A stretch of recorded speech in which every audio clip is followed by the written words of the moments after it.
हम बात करते हैं very important topic, Newton's law of gravitation.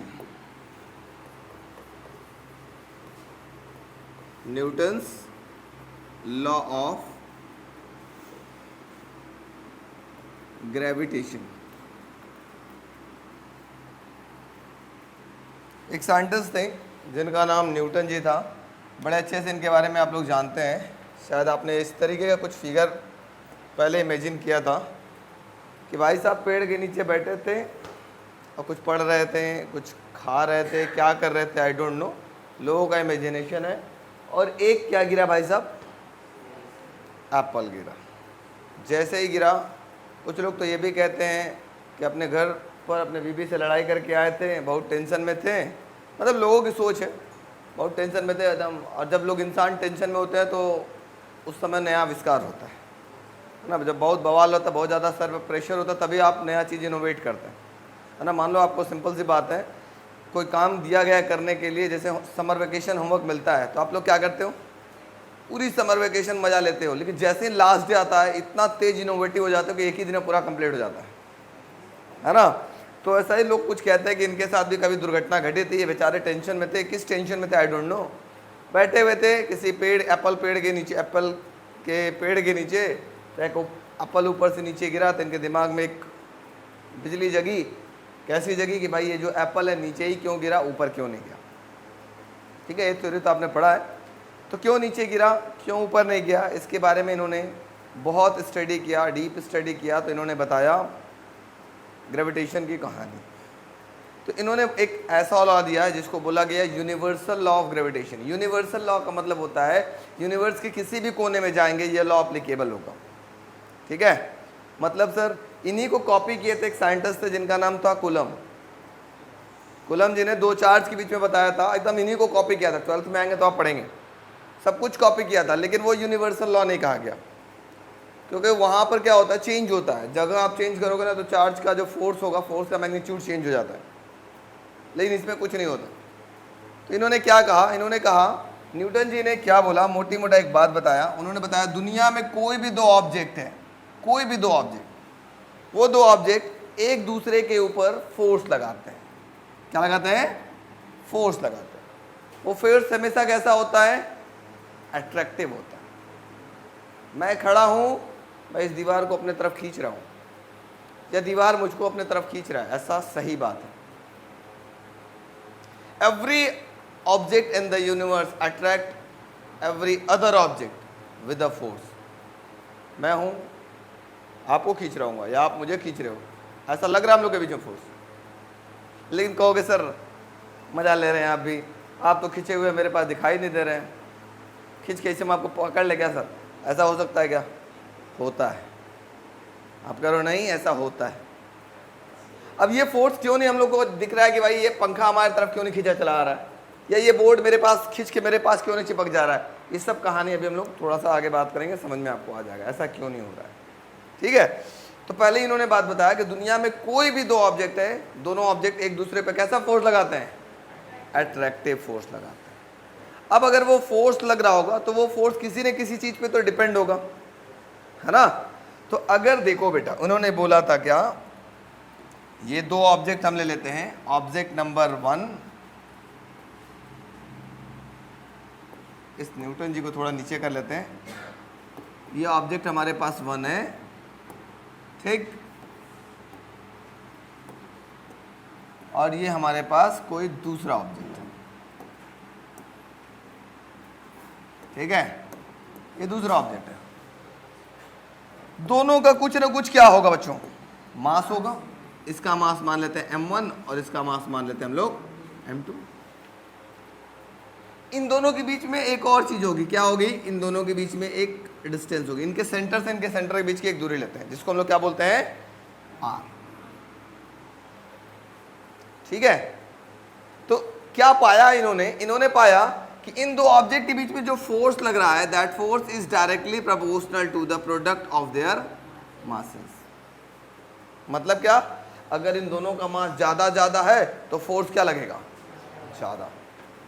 अगर मैं इसी ऑब्जेक्ट को ऐसे कर देता, इन्हीं ऑब्जेक्ट को ऐसे कर देता, ध्यान से, अगर मैं छोटी सी कर देता ऐसे, ये लो, ये भी तो ऑब्जेक्ट है, दो ऑब्जेक्ट, मास कम हो गया दोनों का, तो इनके बीच में फोर्स भी कैसा लगेगा, कम। ठीक है, मतलब एक फैक्टर पे दिखाई देने लगा कि मैं मोटा तुम मोटा, हम दोनों के बीच में फोर्स भी मोटा, मतलब ज्यादा। ठीक है, मैं पतला तुम पतला, हमारे दोनों के बीच में फोर्स भी कैसा लगेगा, कम। मतलब ये फोर्स एक फैक्टर पे डिपेंड करने लगी, वो है product of their masses. Second factor दिखाई दिया that force is inversely proportional to square of their distance between their centres. ये जो दूरी लेते हैं ना, सेंटर से लेते हैं। इसका मतलब है अगर मैं और आप एक दूसरे के बड़ा पास हैं तो हमारे और आपके बीच में फोर्स कैसा लगेगा, ज़्यादा। अरे मैग्नेट ही देख लो ना, दो मैग्नेट बहुत दो एक दूसरे के नज़दीक ला दो तो कैसे क्या करेंगे, कड़ाक से चिपक जाएंगे, फोर्स ज़्यादा लगा तभी तो चिपक रहे हैं। लेकिन अगर इन दोनों मैग्नेट को दूर कर दे तो क्या होगा, नहीं चिपकेंगे, या चिपकेंगे भी तो बड़ा कम फोर्स के साथ चिपकेंगे। इसका मतलब ये डिस्टेंस बढ़ रहा है तो फोर्स क्या हो रहा है, कम लग रहा है, और डिस्टेंस कम रह रहा है तो फोर्स क्या लग रहा है, ज़्यादा। तो इनवर्सली यही तो होता है, अगर डिस्टेंस बढ़ेगा तो फोर्स कैसा लगेगा, कम, और अगर डिस्टेंस कम होगा तो फोर्स कैसा लगेगा, ज़्यादा। इस फैक्टर पे इन्होंने पाया, इन दोनों इक्वेशन को कंबाइन किया, combining equation 1 and 2 we get. जैसे इन दोनों इक्वेशन को आपने कंबाइन किया, आपको क्या दिखाई दिया, F is directly proportional to m1 m2 upon में r स्क्वायर। ठीक है, अब जैसे ही प्रपोर्शन का साइन हटाए, F इज इक्वल टू क्या मिला, प्रपोर्शन हटाएंगे तो एक कांस्टेंट आता है, इसको हम बोलते हैं gravitational constant, G m1 m2 upon r square. यही फॉर्मूला दिया किसने, न्यूटन जी ने। फिर से सुनिए, बात कम काम ज़्यादा। दुनिया में कोई भी दो ऑब्जेक्ट है, उन दोनों ऑब्जेक्ट के बीच में क्या लगेगा, फोर्स। ठीक है, कैसा फोर्स होगा, अट्रैक्टिव फोर्स, हमेशा अट्रैक्टिव फोर्स। ठीक है, अब वो फोर्स किस पे डिपेंड करेगा, प्रोडक्ट ऑफ देयर मास, मेरा मास आपका मास, दोनों को मल्टीप्लाई कर दें उस पर डिपेंड करेगा। दूसरा किस पे डिपेंड करेगा, हमारे और आपके बीच के डिस्टेंस के स्क्वायर पे इनवर्सली प्रोपोर्शनल होगा।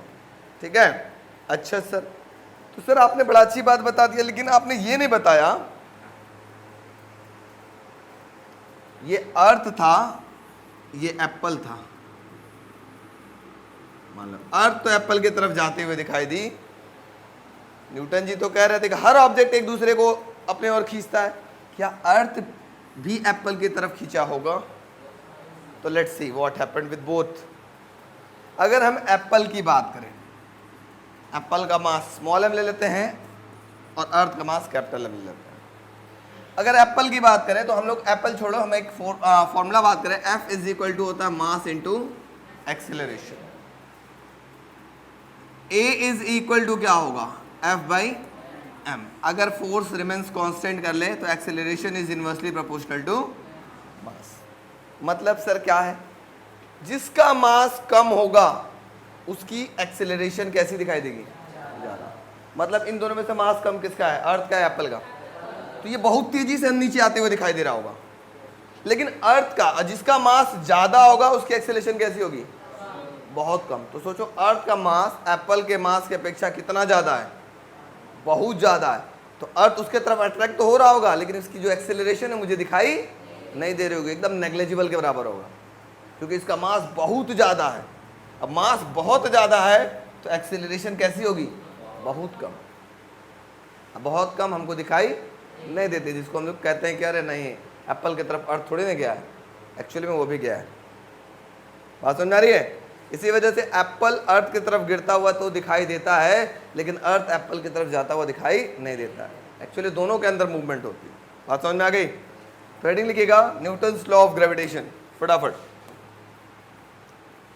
Newton's law of gravitation,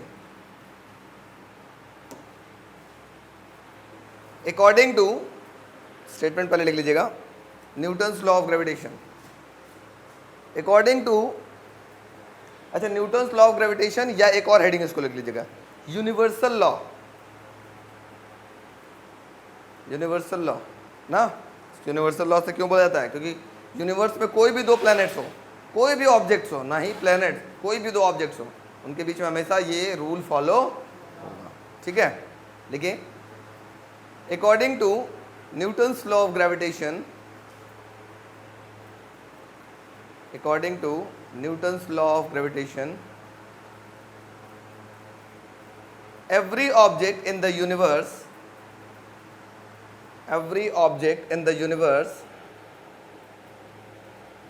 attracts every other object in the universe attract every other object with a force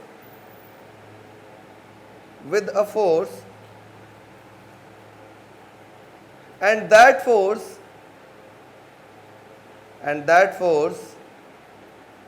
is directly proportional to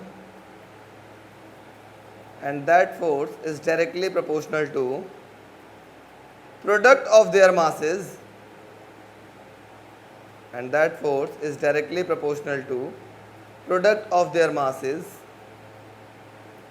and inversely,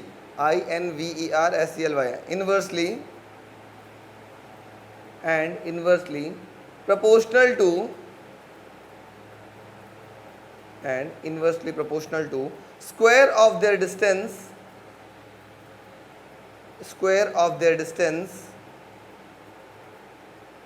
between their centers.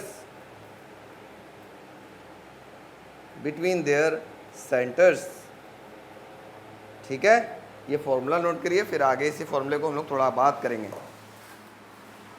Figure बना लीजिएगा। चलिए, अब हमने देखा कि भैया F is equal to G m1 m2 upon में r square. अब क्वेश्चन ये अराइज होता है कि ये कैपिटल G है क्या? कोई बच्चा बताएगा क्या है? इसको बोलते हैं ग्रेविटेशनल कांस्टेंट। कैपिटल G क्या है? Gravitational constant. ठीक है, कोई बच्चा ये बताएगा कि इसकी वैल्यू कितनी होती है? 6.67 into 10 to the power -11 newton metre square पर केजी स्क्वायर। इसकी वैल्यू क्या होता है? रिमेन्स कांस्टेंट होता है। मतलब आप अर्थ पे रहो तो भी यही इतना होगा, मून पे जाओ तो भी इतना ही होगा, जुपिटर पे जाओ तो भी इतना ही होगा, सैटर्न पे जाओ तो भी इतना ही होगा, और इंग्लैंड में जाओ तो भी इतना ही होगा, ब्राज़ील में जाओ तो भी कहीं जाओ, means capital G remains constant. अच्छा जी, कैपिटल जी का डायमेंशनल फॉर्मूला कोई बच्चा निकाल सकता है? तो यहाँ से निकालो, यहाँ वेरी गुड वेरी गुड, यहाँ से निकालो। न्यूटन है फोर्स का क्या होगा? mlt - 2।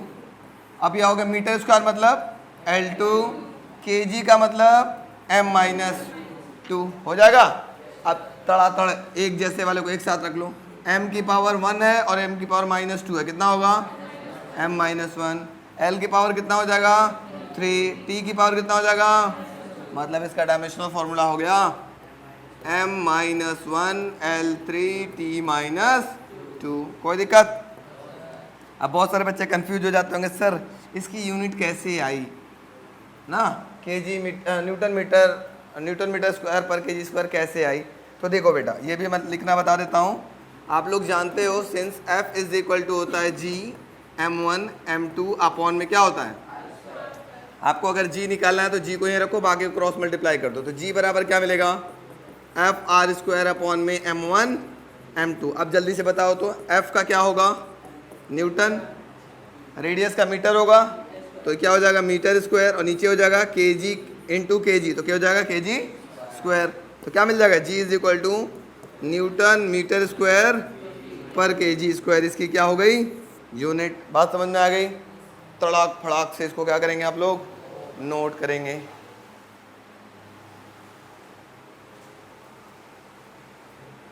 अब देखो, चल तो हम लोग आज बात करते हैं अब सलमान खान की तरफ।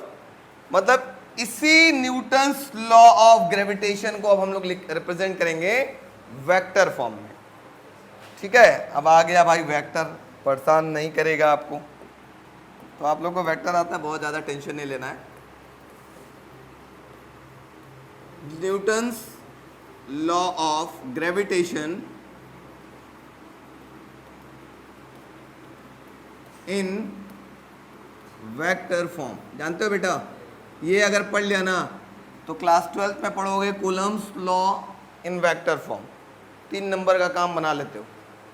सेम टू सेम वैसा ही है, ए टू जेड एकदम सेम टू सेम, बस यहाँ न्यूटन्स लॉ वाला फॉर्मूला लगाते हैं, वहाँ कूलम्स लॉ वाला फॉर्मूला लगाते हैं। मेथड एकदम, मेथड टेक्निक सब कुछ से। आइए सीखते हैं। कोई बच्चा छापेगा नहीं, पहले समझने का प्रयास करेगा, ठीक है। डोंट छापो,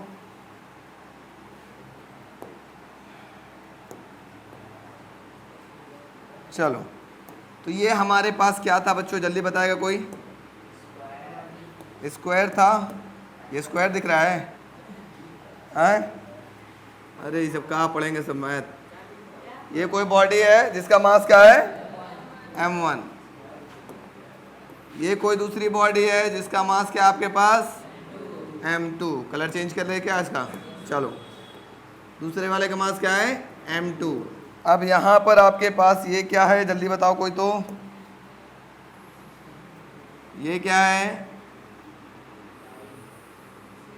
आप बताओ। हाँ ये है आपके पास, समझ गए क्या कुछ? अब कौन सा एक्सेस, एक्स एक्सिस, और ये वाई एक्सिस। याद आ रहा है क्या कुछ कुछ? थोड़ा सा ऊपर कर देते हैं, हाँ आप लोग को समझ में आएगा, टेंशन नहीं लेने की बात है।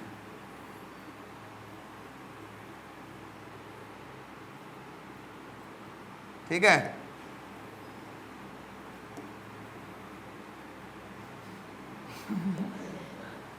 बड़ा तेज परेशान कर, चलो कोई बात नहीं। आप देखो ये इसका क्या है, कोई बच्चा बताएगा? कौन सा वेक्टर? Position vector. खाया पिया और पचा दिया, हाजमोला, जिसको हम बोलते हैं R1 वेक्टर। याद आ रहा है कुछ कुछ? ये इसका क्या है, पोजीशन वेक्टर। नाम क्या होगा? R2 vector. वेरी गुड, ठीक है। अब देखो, अब आगे फतेह वाली बात, डिन डिन डिन। अब मैं बोलूं मुझे धक्का लगाना है, मान लो ये A बॉडी है और ये B बॉडी है। ये आपके पास कोई A है, वाइट कलर से कर लेते हैं तो ज़्यादा क्लियर दिखाई देगा। ये कोई A है और ये कोई B है। अब अगर A को B पे धक्का लगाना है, फोर्स लगाना है, तो ऐसे लगाएगा, धक्का लग गया क्या? अरे तुम लगेगा ना, बड़ा खुश हो रहा है यार। तो किस डायरेक्शन में फोर्स लगेगा? A ने B पे फोर्स लगाया, ऐसे लगेगा, लगा लो। ऐसे फोर्स लगेगा क्या? यस या नो? इस फोर्स का नाम क्या होगा, कोई बच्चा बताएगा? वेरी गुड, इस फोर्स का नाम क्या होगा? क्या नाम होगा, जल्दी बोलो। किसने किस पे फोर्स लगाया? B ने A पे फोर्स लगाया। वेक्टर याद रखो, B ने A पे फोर्स लगाया। उल्टा पढ़ते हैं ना, तो इसको क्या बोलेंगे? FAB vector. किसने किस पे लगाया? उल्टा, B ने A पर लगाया। अब अगर मानो मैं बोलूं कि A B पे फोर्स लगा रहा है, तो किधर लगाएगा? उधर लगाएगा। कैसे लगेगा? ऐसे लगेगा। इस फोर्स की डायरेक्शन ऐसे हो जाएगी, होगी क्या? इसका नाम क्या होगा, जल्दी कोई बच्चा बताए? FBA। समझ में आ रहा है कैसे? FBA। किसने किस पे लगाया? A ने B पे फोर्स लगाया। इसको बोलते हैं FBA। का मतलब पढ़ते उल्टा लिखते सीधा है। इसका मतलब A ने B पे फोर्स लगाया। याद होगा वेक्टर में मैंने बहुत बार बताया था, ऐसे बार बार आया था। अच्छा नेक्स्ट, प्लीज ध्यान से सुनो। ये तो वेक्टर पढ़ने का तरीका था। अब मैंने बताया था यूनिट वेक्टर पढ़ने का तरीका क्या था? यूनिट वेक्टर सीधा पढ़ते हैं। अगर r12 कैप लिखा है, इसका मतलब ये यूनिट वेक्टर किधर से किधर जा रहा है, 1 से 2 की तरफ जा रहा है। ठीक है, यूनिट वेक्टर सीधा पढ़ते हैं, लेकिन वेक्टर किधर से पढ़ते हैं, उल्टा पढ़ते हैं। अगर r12 का मतलब ये किधर से किधर जा रहा है, 1 से 2 की तरफ जा रहा है, तो जल्दी से बताओ r12 कैप किधर होगा, इधर या इधर। तो 1 से 2 जाना है तो 1 ये है, या a से b जाना है तो आप ऐसे लिख सकते हो क्या, RAB कैप, यस या नो, ये a से b जा रहा है। अगर कोई इधर यूनिट वेक्टर जा रहा होगा उसका नाम क्या होगा, कोई बच्चा बता दे। वेरी गुड, RBA, ये किधर से किधर जा रहा है, b से a की तरफ जा रहा है। फिगर बन गया। फिगर में कोई डाउट तो बोलो, अगर फिगर समझ में नहीं आया तो पूरी डेरिवेशन बर्बाद, क्योंकि डेरिवेशन कुछ है ही नहीं, सारा खेल फिगर का ही है। फिगर क्लियर है, ये बेटा बोलो, ऑनलाइन वाले दोनों बच्चों। दूसरा बच्चा आ गया बेटा। अब देखो क्या करेंगे, थोड़ा ध्यान समझना, सब ध्यान देगा। आज से पहले हम लोग कुछ नहीं जानते थे, हम लोग जानते थे F is equal to GM1M2/R²। अगर लेफ्ट हैंड साइड को वेक्टर बनाएंगे तो राइट हैंड को वेक्टर बनाने का क्या करना पड़ता था, किसी यूनिट वेक्टर से मल्टीप्लाई करते थे। कब मल्टीप्लाई करते थे यूनिट वेक्टर से, बताओ कब यूनिट वेक्टर से मल्टीप्लाई करते? ऐसे चेक करिए, अगर मैं लिखूं P is equal to MV, left hand side vector है तो मैं चेक करूंगा पहले कोई राइट हैंड साइड में कोई वेक्टर क्वांटिटी है क्या, मास नहीं है, वेलोसिटी है, तो लगा के काम हो गया। अगर यहां बात करते तो अगर मान लो ये नहीं है तो इधर तो बना दिया वेक्टर, फोर्स वेक्टर होता है, तो राइट हैंड साइड में चेक करेंगे, G नहीं है, M नहीं है, R नहीं है, क्योंकि ऑलरेडी स्क्वायर है। तो क्या करेंगे भाई, जब नहीं है तो बनाना तो पड़ेगा, तब हमें जरूरत पड़ती है यूनिट वेक्टर का सहारा लेते हैं। ठीक है, यस नो। उसमें भी कंडीशन है, उसमें भी एक कंडीशन है कि P और V दोनों सेम डायरेक्शन जाना चाहिए। अगर सेम नहीं जा रहा होता तो यहां आप अगर अपोजिट जाता तो आप माइनस लगा लेते। यहां पर भी इसका मतलब क्या होगा, F और R दोनों किधर जा रहे होंगे, टें टें, सेम डायरेक्शन। F अगर इधर जा रहा है तो R भी उधर ही जाएगा, लेकिन अगर F इधर जाता R इधर जाता तो क्या लेते। ठीक है, समझ में आ गया। चलो अब मैं देखता हूं कौन बच्चा बताएगा। सबसे पहले हम बात करते हैं, थोड़ा ध्यान देना बच्चों, नहीं आएगा पूछ लेना। Force exerted by B on A, बताओ B on A को मतलब क्या लिखेंगे, FAB। वेरी गुड, FAB बराबर क्या होगा फॉर्मूला, GM1M2/R²। लेकिन अगर मैंने इधर वेक्टर बना दिया तो इधर भी वेक्टर बनाना पड़ेगा। तो अब चेक करो FAB किधर जा रहा है, इस फिगर में ध्यान दो, FAB किधर जा रहा है, इधर। और इस डायरेक्शन में जाने वाला यूनिट वेक्टर का नाम बताओ जो इधर ही जा रहा हो, RBA। RBA तो उधर जा रहा है, मैंने बताया था ना, उसी यूनिट वेक्टर से मल्टीप्लाई करेंगे। अगर AB जिस डायरेक्शन में लग रहा हो उसी डायरेक्शन वाले यूनिट वेक्टर से हमें मल्टीप्लाई करना है। ठीक है, समझ में नहीं आ रहा क्या, आ गया? तो किससे मल्टीप्लाई करेंगे, RBA, इक्वेशन नंबर 1। कोई तकलीफ, यस नो, नो दिक्कत, वेरी गुड। अब बात करते हैं second case. Force exerted by A on B, तो बताओ इसको क्या पढ़ोगे, F, B ने A पे फोर्स लगाया कि A ने B पे फोर्स लगाया, force exerted by A, A ने लगाया B पर, तो FBA which is equal to क्या होगा, GM1M2 में R²। कौन से यूनिट वेक्टर से मल्टीप्लाई करेंगे, तो BA किधर लग रहा है, पहले देखो BA उधर जा रहा है, उस डायरेक्शन में जाने वाला यूनिट वेक्टर कौन है, RAB। मल्टीप्लाई करेंगे, इक्वेशन नंबर 2। किसी बच्चे को दिक्कत तो बोलो, नहीं आया, आ गया? वीडियो वाले बच्चों बोलो यस नो। अब हम लोग जानते हैं, थोड़ा ध्यान देना बेटा, अब हम लोग जानते हैं R A B is equal to minus का आर बी ए लिख सकते हैं क्या? क्यों लिखेंगे माइनस? क्योंकि अगर ए बी इधर जा रहा है और बी ए इधर जाना हो तो दोनों में माइनस तो होगा ही ना, क्योंकि डायरेक्शन चेंज हो रहा है। तो मैं क्या करूंगा, इक्वेशन नंबर 2 में ए बी की जगह माइनस का आर बी ए लिख सकता हूं। तो लिखेंगे from equation second and third क्या मिलेगा?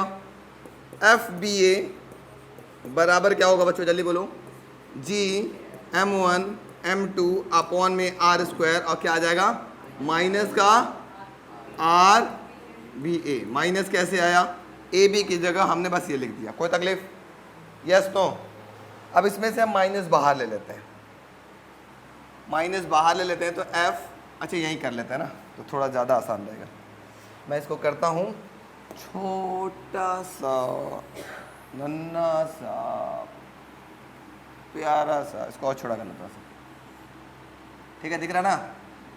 वेरी गुड, यहीं रहेगा तो ज़्यादा क्लियर होगा। अब देखो बच्चा, F B A is equal to, minus बाहर ले लेते हैं, इसका क्या मिलेगा? जी M1 M2 अपॉन में R square into R B A, यही दिखा क्या? ये बताओ ये पूरा क्या है? G M1 M2 R square R cap B A, ये पूरा एफ ए बी है क्या? है क्या? देखो इसके बराबर दिख रहा है क्या पहले वाले क्वेश्चन के? तो क्या इसको आप ऐसे लिख सकते हो, F B A is equal to minus का, और ये क्या है? F A B. इसका मतलब क्या है बच्चों, कोई बताएगा? इसका मतलब दोनों ऑब्जेक्ट, दुनिया में कोई भी दो ऑब्जेक्ट हैं, वो दोनों एक दूसरे पे बराबर फोर्स लगा रहे हैं, but both force are acting in opposite direction. तो यहां छोटा सा स्टेटमेंट लिखेंगे, all the object in the universe exert equal forces but both force are acting in opposite direction. तो लिख लेते हैं यहां पर, हम फटाक से लिख देते हैं statement, all the object in the universe exert equal forces but both the forces acting in opposite direction। बात समझ में आया कि नहीं? तो कभी कभी क्वेश्चन आता है कि न्यूटन्स लॉ ऑफ ग्रेविटेशन को वेक्टर फॉर्म में रिप्रेजेंट करने की जरूरत क्यों पड़ी? बताओ क्यों पड़ी? वो ये बताता है, Newton's law of gravitation in vector form ये बताता है कि दो ऑब्जेक्ट एक दूसरे के ऊपर इक्वल फोर्स लगा रहे हैं, लेकिन उनका डायरेक्शन क्या होगा? अपोजिट होगा। ठीक है, नोट कर लीजिए, वेरी इंपॉर्टेंट।